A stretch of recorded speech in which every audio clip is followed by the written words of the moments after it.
Thank you. No. C'est ton speech, ça, par contre.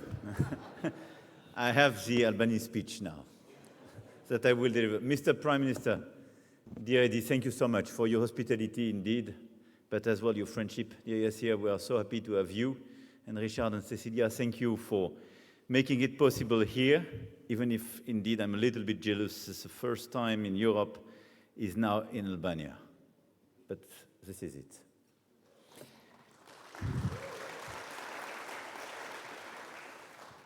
Look, Eddie delivered very important messages, and I do agree with them, and I don't want to repeat. But I just wanted to say a few words, perhaps about our Europe, but as well answer all the questions you have.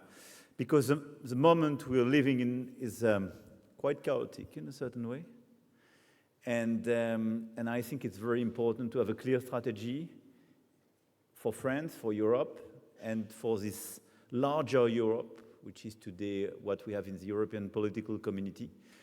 And perhaps to answer your questions on our journey, if I may say, and the relationship as well with the US, China, and so on.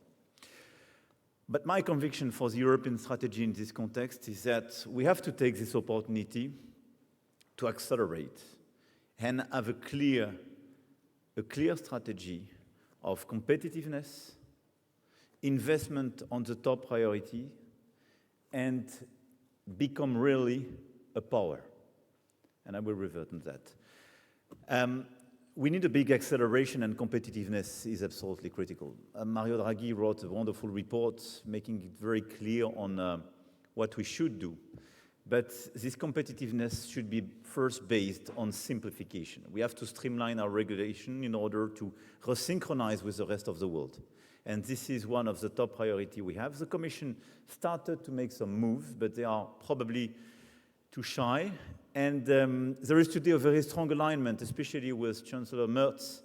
And we issued a paper a few days ago, an op-ed, where clearly we commit together to streamline a lot of ongoing regulations if we want precisely to resynchronize. And especially CSDDD and some others are, let's be clear, to be revisited, not to say out of the table. The second point is the deepening of the single market. We have to deal with 27 regulations, and it's too complicated still for a lot of players to deal with the European market. And our strength is the fact that the European Union is a market of 450 million inhabitants, and it's not seen and played by, I would say, entrepreneurs like that. So the deepening of the single market is just taking advantage of the taxation we are putting on ourselves. Indeed, we have the tariffs, and we can revert on that if you want. But we put tariffs on ourselves with our own regulations in the single market. So this is the second point. The third one is that we have to create now a single market on 3 critical sectors where it was excluded from the very beginning. Telco, energy, and finance. It was not part of the single market. But now we have to create a single market for these sectors because this is the best way to clearly integrate our models, have much more capacity to invest, and deploy an actual financial place. And part of this agenda is obviously the Capital Market Union, which is one of our top priority and clearly an area of strong convergence between Germany and France. Because we do believe that we have, and it's on top of the fact that we underuse our single market, but we are underusing our own savings. If you take the savings of the world, and I put the Gulf apart, given the structure today of your economy, but even if you compare China, US, and Europe, we have much more savings. But the problem is that all these savings are put in institutions that we over-regulated not to invest on equity and innovation. And this is, I would say, the beauty for other continents of the past 15 years. Because of a financial crisis, which came from market players in the US, we decided collectively to over-regulate financial institutions in Europe. But this is the clear outcome of the last 15 years. And we put with solvency and Basel a series of layers of regulation on these key players which are critical for the financing of the European economy. 75% of our financing goes through banks and insurance. And through these regulations, we just stop their capacity to finance innovation and equity. And this gap in innovation and equity is the first explanation of the growth difference between the US and Europe. So on top of simplification, deepening of the single market and this acceleration, we have to create this capital market union, meaning we have to resynchronize our regulation with the US on banks and insurance, and we have clearly to rechannel our savings to be sure that they go to the right place, meaning the right locations and the right sectors. It's absolutely key. Here is, for me, the top priority of the European Union, and everything is about speed and our capacity to deliver this agenda as soon as we can, and with the right magnitude, the right scale. Second point is that our Europe clearly has to invest on three top priorities: green tech, AI, and defense and security. And these three areas will require much more public and private investment. This is why we will have to reshape our common budget, because we need much more common financing, but we will have as well to deploy much more capacity of the private sector to go in these critical areas. And my third point, when I spoke about becoming a power, is linked to the two first ones. We are in a moment of truth. And reverting to this intuition of ED, that it's not just for the US that Donald Trump's policy could be a good news, but it's as well for the Europeans. I'm sure about that. I'm a strong believer in this European strategic autonomy or independence. Not to say I believe in autarcia, it doesn't make sense. But I think we have to choose our partnership, but we have to reduce our dependencies. And through COVID time, through Russian war in Ukraine, and the energy crisis and so on, we experienced the cost of dependencies. And now the question for us is, do we want to become an economic and financial power, a green and AI power, and a geopolitical power being in capacity to protect itself? This is the question raised to the Europeans. The answer has to be yes, for sure, but this is a new phase of the European journey. First, we mutualize the key elements, coal and steel, which was the basis to make war, to avoid, I would say, the domestic war in Europe. Second, we created a market in the 80s. Now we would have to create a geopolitical power. And this is our agenda. I just want to add one point about the European political community and the importance of Albania in such an agenda. I strongly believe that beyond the European Union, we have this larger Europe, with Norway, UK, Western Balkans, Ukraine. The reality of Europe is that this is a place of 650, 700 million inhabitants, which are absolutely not taken into consideration, neither from a geopolitical point of view, nor from a financial or economic point of view. Let's better integrate this place. Let's deal together on energy, on migration, on defense, on trade. If we coordinate this place with very stable countries, without wars and destabilization, if we better integrate this place beyond the EU enlargement, and I'm a strong believer and advocate of the EU accession for your country, you know it, for 27, because you are doing the reform. But beyond that, we have a huge opportunity to gather these 700 million inhabitants and make it a place to be respected by all the others. And it's a unique opportunity. This is why, for me, EPC is so important. I don't want to be longer. I want just to now answer your questions. Thank you. Thank you, Mr. President. So we have time for 3 questions. And while you will raise your hand, I will ask you the first question, since I have the privilege to be with you on stage, Mr. President. In 48 hours, you are hosting a Choose France Summit in Paris. If I'm an investor, I would like to know why I should choose France or Europe to invest, and France in particular. Thank you for this great opportunity.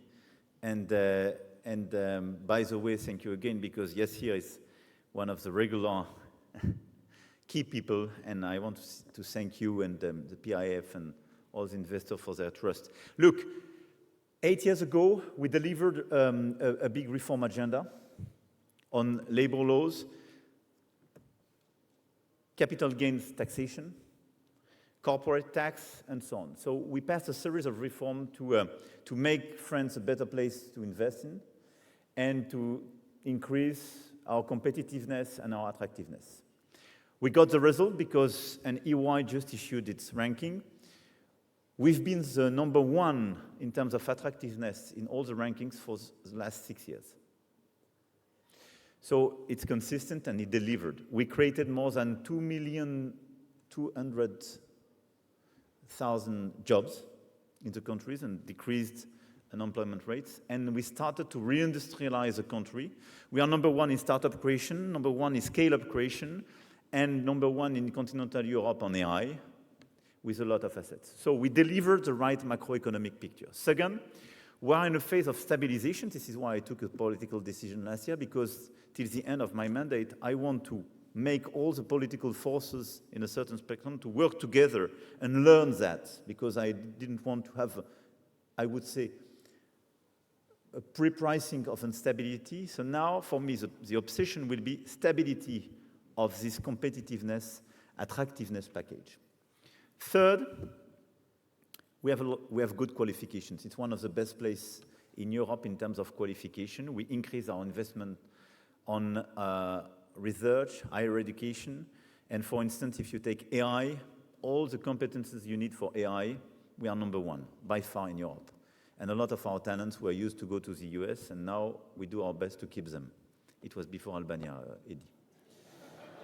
Because yesterday we opened together a 42 school, which is a wonderful asset, and with a lot of students. Third, energy. Don't underestimate the fact that in France, you have a place where you have pilotable, low carbon, and competitive energy. And in the moment, it's unique. We are already decarbonized, and because of our mix, based on more than 75% on nuclear energy, due to the fact that we decided additional renewables, but a big bunch of new nuclear investment 3 years ago, and we are delivering this agenda, we are extremely competitive on this field. Last year, to give you an example, we exported 90 terawatt-hour. 90, which means we can create a lot of data centers, totally decarbonized in France, without jeopardizing what we need for households and companies.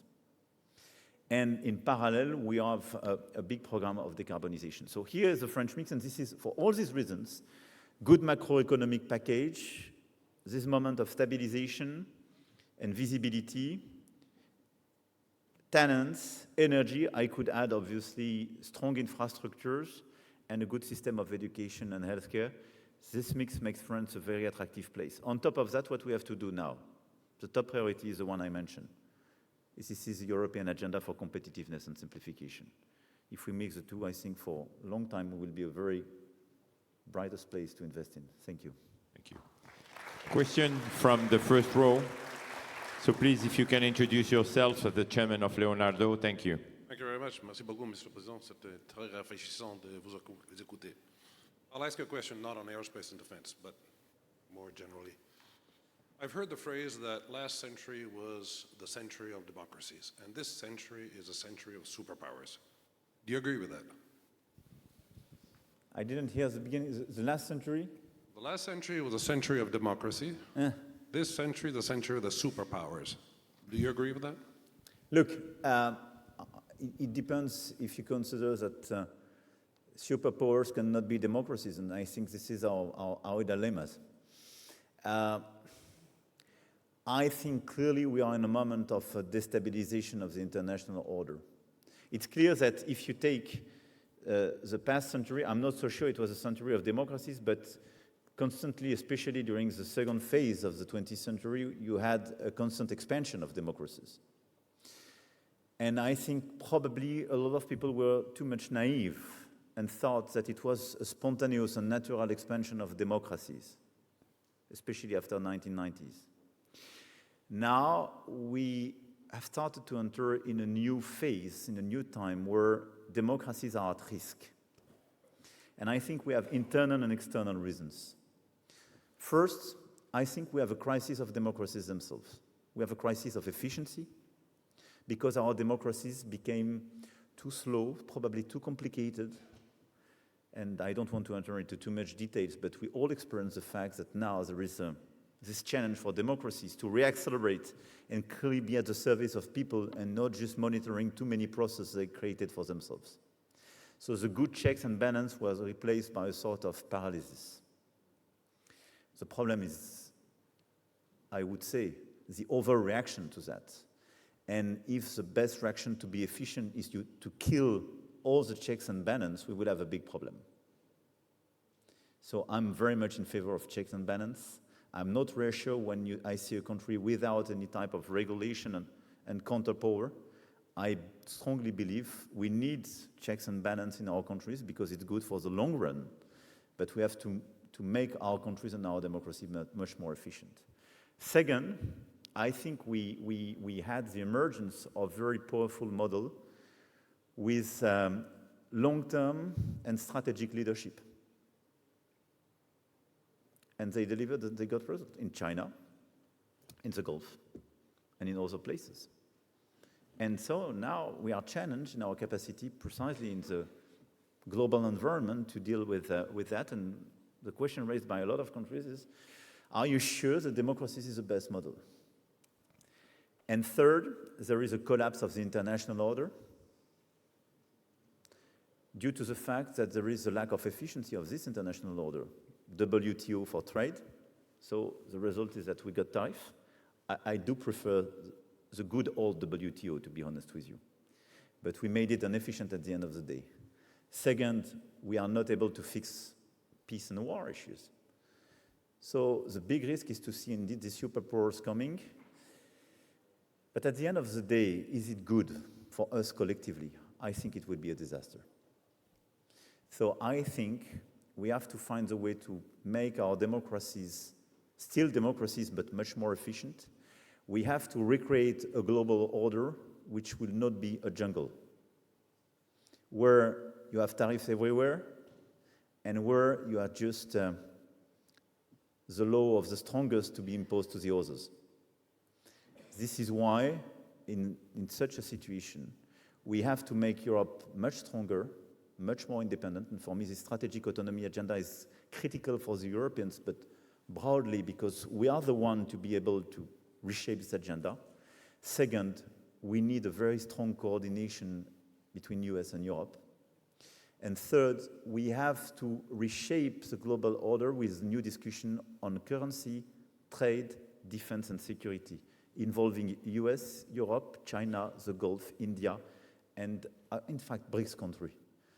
And for me, the new discussion to come and to organize it between G7 and BRICS, for sure.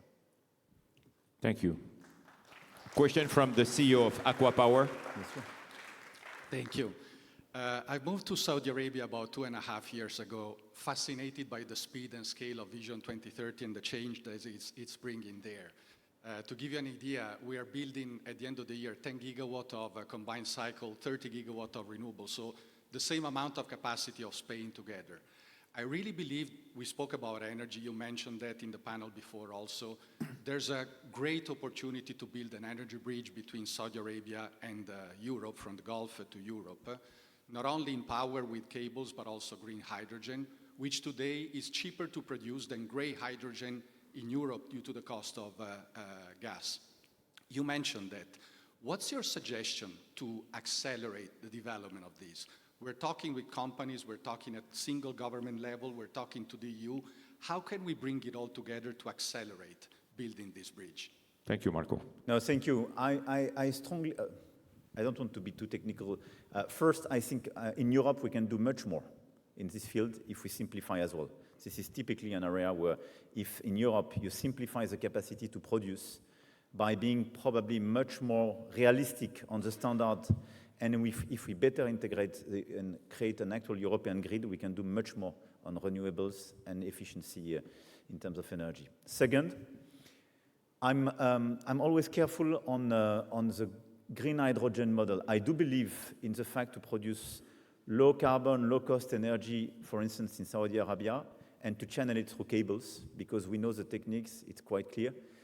When you look at the metrics, but probably a lot of you are much more expert than I am, to transport green hydrogen is much more challenging. Probably it makes more sense to transport low carbon energy and make the electrolysis on the place you produce. But it's to be discussed. Nevertheless, we have a very important project we launched with India, Saudi Arabia, UAE, Europe and US, which is IMEC. I'm a strong believer in this project. And the idea of IMEC is precisely to frame all the infrastructure and connection. And as you can imagine, this is a sort of pacific and friendly alternative on another road, if I may say, but from India to Mediterranean Sea. And it's railways, roads, energy, trade, and so on. And obviously, you are the link in the middle. We have a lot of financing. We have Global Gateway and the European financing being mobilized on it. We have World Bank being part of this project. I tasked Gérard Mestrallet for France being in charge of IMEC. So I strongly believe if we accelerate now just the roadmap, we have all the money and we can deliver very concrete projects. I was with Prime Minister Modi in Marseille, for instance, and we just assessed all the projects we can have from India through Saudi Arabia, UAE, Qatar to Marseille. It's absolutely incredible. And by the way, Albania has a place in this road, and it makes a lot of sense. So I think we have to focus now on the basis of this G20 project with the right skills and right tools, meaning World Bank, EU financing, and all the different governments financing to deliver this roadmap. But I'm a strong believer in these connections. Mr. President, thank you very, very much for being with us and for answering to these questions. I know you have a very time. Thank you. Please stay in the room. No, thank you very much for your attention. Thank you. Thank you, Richard and Cecilia, for everything. Yes, here. Thank you so much. And let me just say in a few words, it's great to have you in Europe.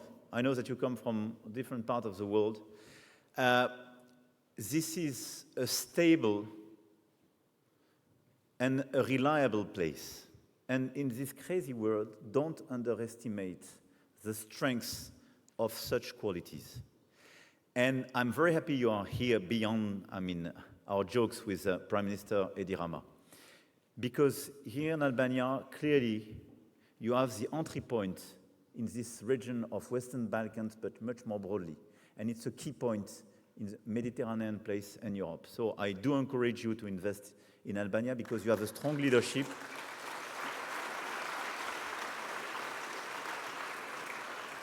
And I'm not just speaking because he's my friend, because he delivered already. And in 2 years to come, as now he has clear mandate, he will join the EU and it will be key. Second, I want you to know and to be sure that we will deliver as Europeans. Now there is a strong alignment between Germany and France. We will gather our colleagues to deliver clearly the agenda I mentioned. So please invest in Europe. Please do believe in Europe because we need your trust, your investment in order to deliver this very ambitious agenda because I think this is the right one as well, not just for the Europeans, but all the other regions to create much more stability. Thank you very much. Please, ladies and gentlemen, a round of applause for President Macron.